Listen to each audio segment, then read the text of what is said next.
Nggak mampu dengan duduk. Kalau sholat dengan duduk itu sulit bagi dia. Karena misalkan pantatnya sakit atau anggota tubuhnya sakit, dia hanya bisa dengan tiduran sholatnya. Lumpuh misalkan kakinya. Maka berbaring menggunakan lempeng kanan. Lempeng kanan. Seperti tidurnya diletakkannya mayit di kuburan, menggunakan lempeng kanan. Posisi seperti ini. Nah, sholat seperti ini menghadap Ka'bah. Arah ke Ka'bah, arah ke kiblat. Posisinya seperti ini. Tidur, pakai tengah tidur. Badannya menghadap kepada Ka'bah. Gak bisa dengan kanan, misalkan ada luka. Di kanan ada luka, ya dengan kiri. Yang penting dengan berbaring menggunakan lempeng. Jadi seluruh badannya menghadap ke Ka'bah. Jadi bukan lentang gitu. Lentang. Kalau nggak bisa kanan kiri nggak bisa. Kenapa? Sakit semuanya dan nggak bisa nahan badan seperti ini, baik kanan atau kiri. Baru berbaring, kepala di timur atau kalau di Indonesia ya misalkan kepala di timur, kaki di barat. Alhasil kakinya mengarah ke Ka'bah.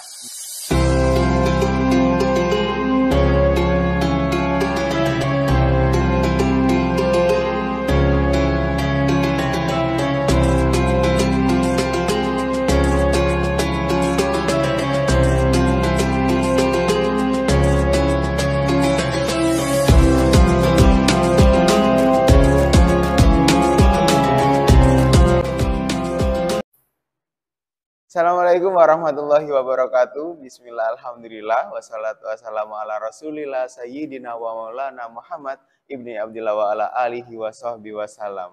Puji syukur kehadiran Allah subhanahu wa ta'ala atas segala limpahan berupa nikmat yang dapat kita rasakan hingga detik ini.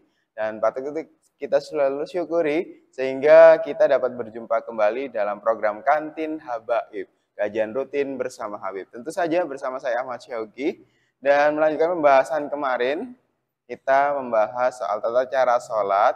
Dan sebelum kita melanjutkan bagaimana sholat yang benar, kami ingatkan kepada sobat ngantin, silakan langsung saja dukung channel Majelis Al-Ibadah dengan cara like, komen, subscribe, dan juga nyalakan notifikasi loncengnya agar semua video dapat ternotifikasi dengan baik di smartphone Anda. Dan juga jangan lupa share ke sosial media kalian agar manfaat dari video ini dapat diterima banyak orang. Dan saya tidak sendirian, tentu saja bersama guru kita bersama Al-Habib Umar bin Segaf Assegaf. Kita sapa dulu Habib Umar. Assalamualaikum Habib. Waalaikumsalam warahmatullahi wabarakatuh. Kabarnya pasti baik kan Habib? Alhamdulillah. Alhamdulillah. Kegiatan lancar ya Habib ya? Ya seperti biasa. Ya. Melanjutkan pembahasan kemarin ini, Beb, tentang tata cara sholat yang benar. Kita sudah memasuki pembahasan dari niat dan juga takbiratul ihram. Dan selanjutnya ini prosesnya bagaimana lagi, Beb? Nah, insya Allah akan kita bahas di pertemuan kali ini 2 atau 3 rukun sholat selanjutnya. Akan kita bahas yang pertama, setelah kita memulai sholat dengan niat dan takbiratul ihram, rukun sholat yang ketiga adalah berdiri bagi yang mampu.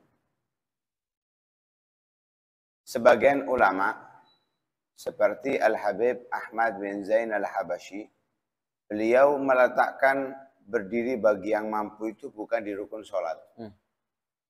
Beliau meletakkan berdiri bagi yang mampu itu di syarat sholat. Mengapa?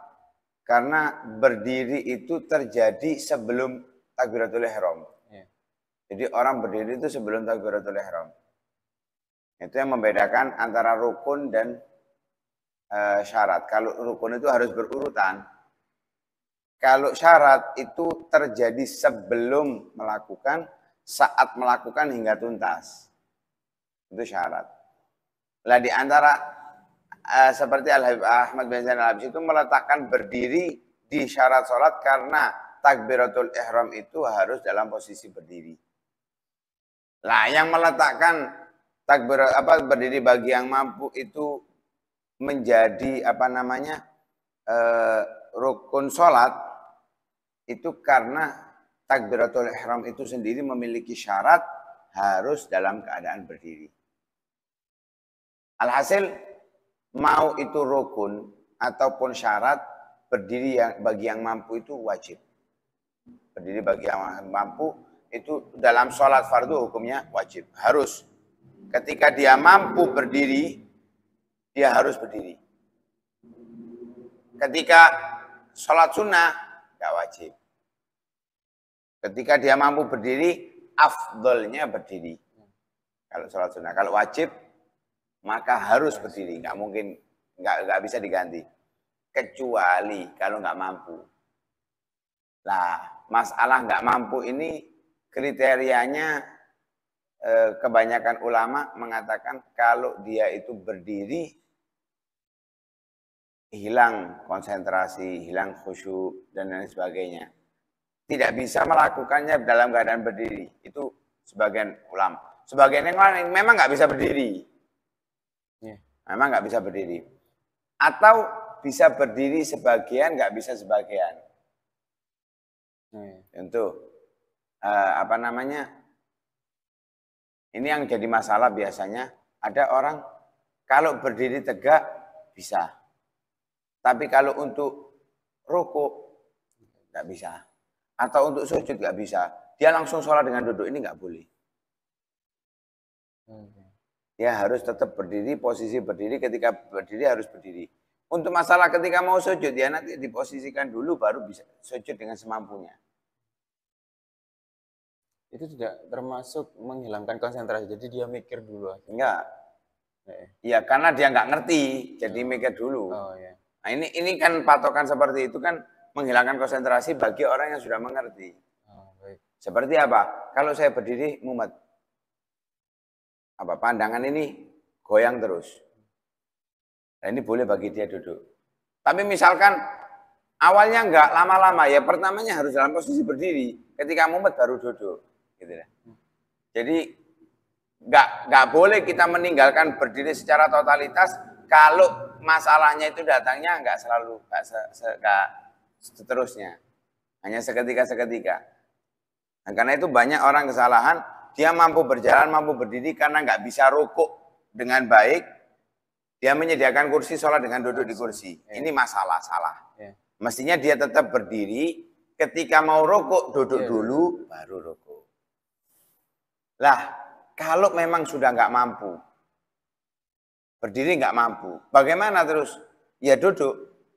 Duduknya gimana terserah. Mau duduk sila boleh. Mau duduk selonjor boleh.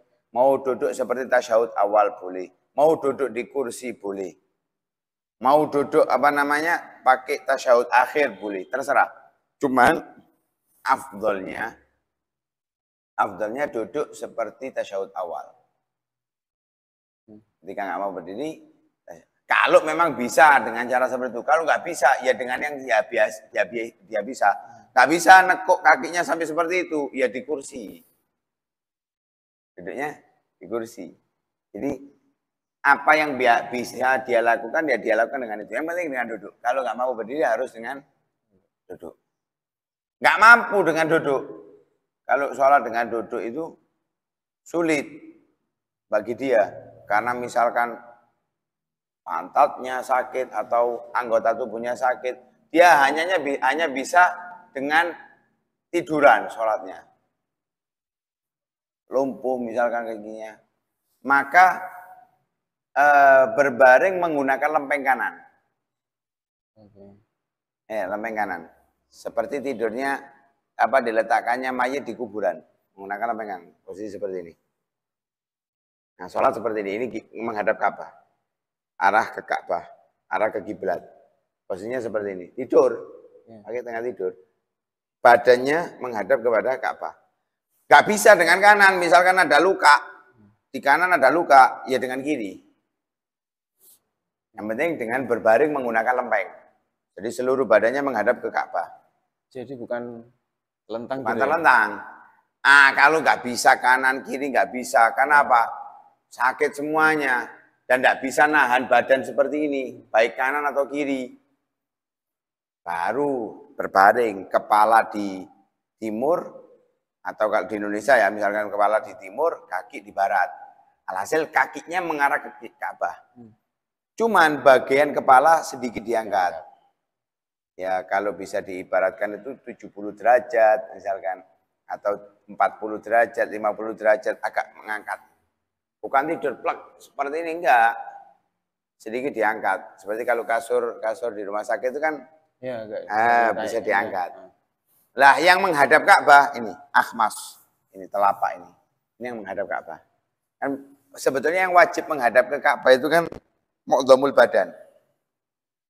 Kebanyakan anggota tubuh. Nah, kalau sudah berbaring, seluruh anggota tubuhnya menghadap. Tapi kalau tidak bisa, harus terlentang, posisinya seperti orang yang sakit pada umumnya, ya mau nggak mau menghadap Ka'bahnya itu dengan akhmas. Telapak kaki. Begitu juga dengan wajahnya, karena sedikit agak diangkat. Nah, itu wajib. Ini posisinya. Dalam melakukan rukunnya gimana? Ya kalau memang walaupun dia itu posisinya berbaring, tapi kalau rukuk bisa dengan duduk, ya harus duduk. Misal ini. Artinya rukunnya dijalankan sesuai dengan kemampuannya. Itu hanya posisi ketika dia nggak mampu berdiri pindah ke duduk. Kalau duduk nggak mampu baru berbaring dengan lempeng kanan atau kiri. Kalau nggak bisa dengan adapun menjalankan rukunnya bisanya bagaimana ya situ dilakukan. Sebisa mungkin dilakukan dengan cara yang terbaik ya dilakukan dengan cara itu. Kalau nggak bisa bahkan dengan terlentang nggak bisa masih menjalankan rukunnya. Seperti rukuk, i'tidal, sujud, ya wis posisinya hanya seperti itu. Maka menjalankan rukun itu dengan kedipan mata. Ya, dengan kedipan mata. Matanya misalkan, oh ini takbir untuk rukuk, Allahu Akbar. Sami Allahu liman hamidah, seperti itu. Nah, kalau sudah nggak mampu dengan hati. Misalkan kelopaknya sudah tertutup, nggak bisa gerak. Ya, terus gimana ya dengan hati menjalankan ini rukuk, i'tidal, menentukannya hanya dengan hati. Kalau sudah nggak mampu, ya tunggu aja, tinggal dikomati. Ya, kalau nggak mampu tinggal dikomati. Karena hati juga sudah mati. Ya. Biasanya kalau sudah seperti itu kan antara koma atau meninggal. Kalau belum meninggal ya tunggu dikomati kan. Nah, tunggu disolati aja.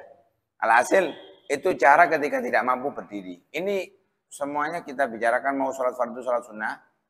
Aturannya urutannya demikian. Adapun wajibnya kalau sholat fardu harus dalam keadaan berdiri. Kalau sholat sunnah boleh duduk, boleh berbaring. Walaupun mampu berdiri. Nah, jadi yang sering terjadi orang itu kan dia bisa berjalan, dia bisa berdiri. Cuman karena nggak bisa terlalu lama berdiri, dia sholatnya langsung dengan duduk. Ini yang salah. Ini banyak terjadi. Nah, kemudian rukun selanjutnya.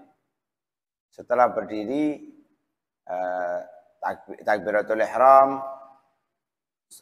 berbarengan dengan niat, yang wajib setelahnya adalah membaca Al-Fatihah. Nah, tapi sebelum Al-Fatihah itu biasanya disunahkan membaca doaul iftitah atau doaul istiftah, sama aja artinya. Doaul iftitah itu ada banyak versi, ada dua versi. Seperti yang umum seperti kita, Allahu Akbar kabira walhamdulillahi katsira. Ini biasanya orang salah paham. Jadi setelah takbir Allahu Akbar langsung kabira walhamdulillah. Padahal tidak seperti itu. Sebenarnya Allahu Akbar sudah selesai takbir baca Allahu Akbar kabira. Nah, biasanya langsung kabiro kan ya? Iya. Nah, yang benar itu setelah takbir dia baca Allahu Akbar kabiro, alhamdulillahi katsira dan seterusnya. Tapi antara takbir dengan membaca doaul iftitah itu ada jarak, ukuran minimal subhanallah. Itu namanya saktah. Bukan tumakninah, namanya saktah. Jeda antara takbiratul ihram dengan membaca doaul iftitah. Setelah doa iftitah selesai, kemudian ada jeda membaca ta'awudz. A'udzubillahi minasyaitonirrajim.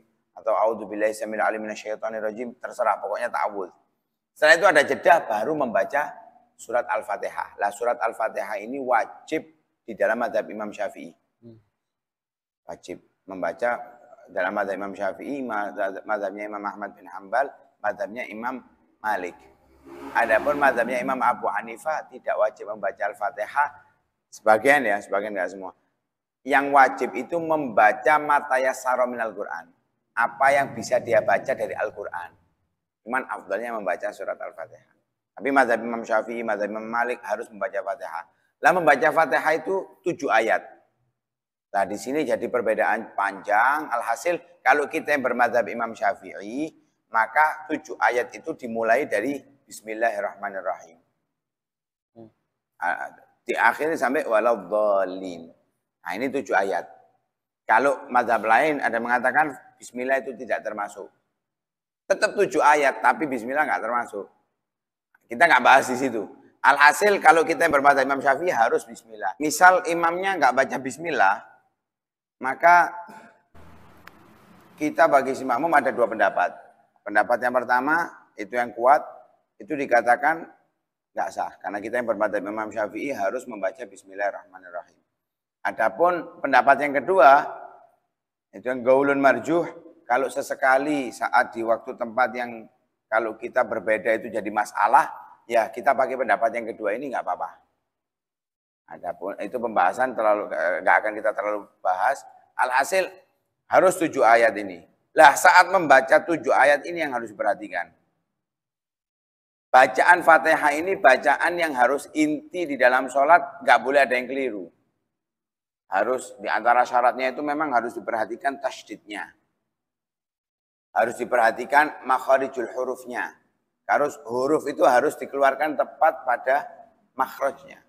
Jangan sampai ada yang kebalik, ada yang keliru, yang harusnya ain dibaca hamzah, yang harusnya hamzah dibaca ain, yang harusnya dibaca nun dibaca mim. Ini harus diperhatikan. Qaf dibaca kaf.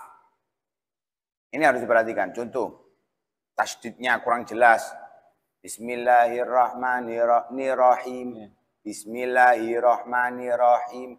Ini nggak ada tasydidnya, sholatnya nggak sah. Jadi harus Bismillahirrahmanirrahim. Tasydid harus dapat. Alham, jangan alham. Hati-hati. Ini juga masalah dalam bacaan. Alhamdulillahi rabbil.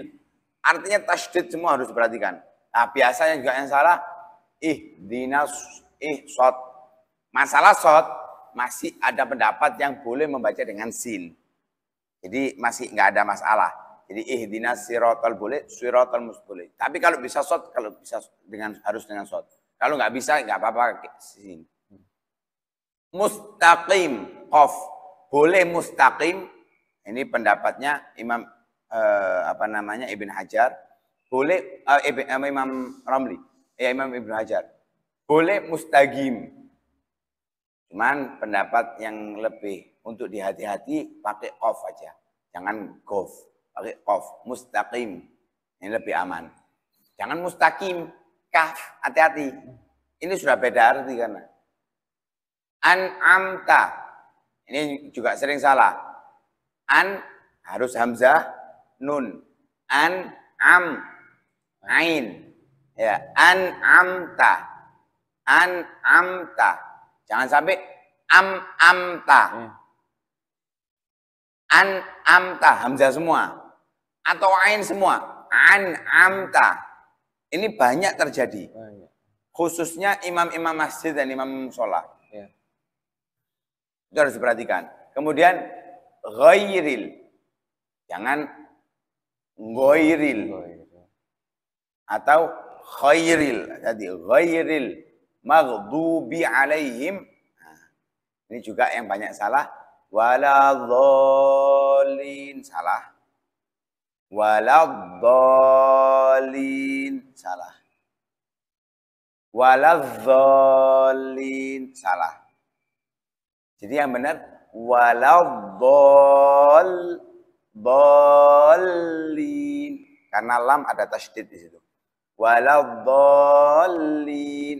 Jangan terlalu lebay juga. Waladhdallin. Ini juga salah.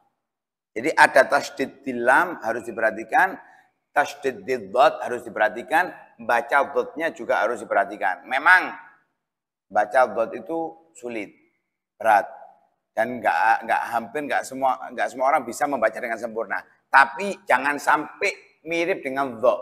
Waladhdallin ini batal sholatnya. Karena tidak ada dha di dalam surat Al-Fatihah. Nah ini yang wajib harus dibaca, harus benar. Jangan sampai salah. Baca salah, nggak dianggap. Kalau nggak dianggap diteruskan, sholatnya nggak sah. Kalau nggak sah berarti dia nggak dianggap sholat. Dan ini yang terjadi di masyarakat kita. Nah, karena itu kita harus merubah, harus menyampaikan kepada mereka bagaimana cara membaca dengan benar, khususnya di dalam Al-Fatihah. Adapun surat keliru itu nggak terlalu bermasalah. Tapi kalau Al-Fatihah keliru, ini fatal. Fatal, karena ini tentang kesahan sholatnya nanti. Kita nggak akan membahas tentang di fikih syaratnya ada sekian, enggak. Yang penting ini yang sering terjadi harus kita jelaskan dan kita sampaikan, kita berikan, ini loh yang benar. Membaca Al-Fatihah. Adapun untuk membacanya, ketika dia jadi imam di sholat subuh, maghrib, isya dikeraskan. Kalau di sholat zuhur, asar, pelan. Mau imam, makmum. Sholat sendiri gimana? Kalau sholat sendiri, subuh, maghrib, isya tetap keras. Tapi nggak keras seperti jadi imam. Kenapa? Maksudnya keras itu sekiranya dirinya mendengarkan itu lebih keras daripada ketika sholat subuh dan sholat zuhur dan asar. Bukan berarti ijenan dibantu, Bismillahirrahmanirrahim. Nggak perlu. Karena kita nggak perlu memperdengarkan kepada makmum. Atau ada makmumnya satu tok, bahwa antara kayak makmumnya ribuan misalkan, nggak perlu juga. Jadi sewajarnya. Makmumnya siji, makmumnya satu, imamnya nggak son. Apa perlunya gitu? Nah itu nggak perlu. Jadi ini hal-hal yang sering terjadi di apa namanya masyarakat kita. Nah, kalau kadang-kadang kan serak, batuk, serak, ada yang ganjel gitu. Apakah boleh saat itu kita itu dehem? Nah, kalau untuk membaca Al-Fatihah bagi imam yang apa namanya, kalau nggak baca, nggak harus imam sih. Ketika dia nggak dehem, dia nggak bisa meneruskan Fatihahnya. Kadang kan karena nemen, kalau nggak didehemkan itu nggak bisa meneruskan. Bagaimana? Apakah boleh? Boleh. Tapi bukan seperti itu terus dilebay-lebaykan, ditambah-tambahin, enggak, sewajarnya. Tapi kalau memang tetap bisa mengeluarkan walaupun dengan serak, ya seperti saya ini baca ngomongin dengan serak, bisa meneruskan tetap, ya nggak boleh dehem. Nggak boleh. Kalau nggak bisa keluar didehemkan gitu. Kalau baca surat bagaimana? Kalau baca surat walaupun nggak keluar, wis nggak usah diteruskan, langsung rukuk aja. Mungkin sampai situ dulu aja. 2 poin yang bisa saya tangkap tadi, kalau sholat berarti benar-benar sholat itu wajib walaupun apapun keadaannya. Sudah dikasih tahu Pak, kalau sakit nggak bisa berbaring, bisa sambil apa tadi selonjoran, duduk, ya. selonjor. Atau kalau nggak bisa anggota badan semua nggak bisa, pakai kedipan mata. Kedipan mata nggak bisa pakai hati. Jadi benar-benar sholat ini wajib dikerjakan. Nah, sampai dikatakan kan di pertemuan sebelumnya, orang itu yang nggak wajib sholat hanya orang yang 5 syarat tidak terpenuhi. Bukan orang Islam, tidak berakal, belum balik, kemudian nggak sampai kabar tentang kewajiban, dan tidak selamat panca indera mata dan telinganya. Ini artinya kalau dia itu muslim, dia itu sudah balik, dia itu normal, bisa melihat, bisa mendengar. Dia juga tahu kalau sholat itu wajib. Kalau nggak sholat, berarti dia nggak berakal. Nah, karena itu orang yang apa namanya sakit yang sudah apa nggak ada kesadaran, apa namanya istilahnya koma, nggak wajib bagi mereka sholat kan. Kenapa?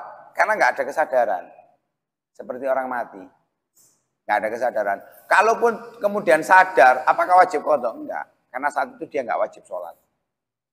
Tidak wajib sholat. Karena sudah, akalnya sudah nggak ada sama sekali.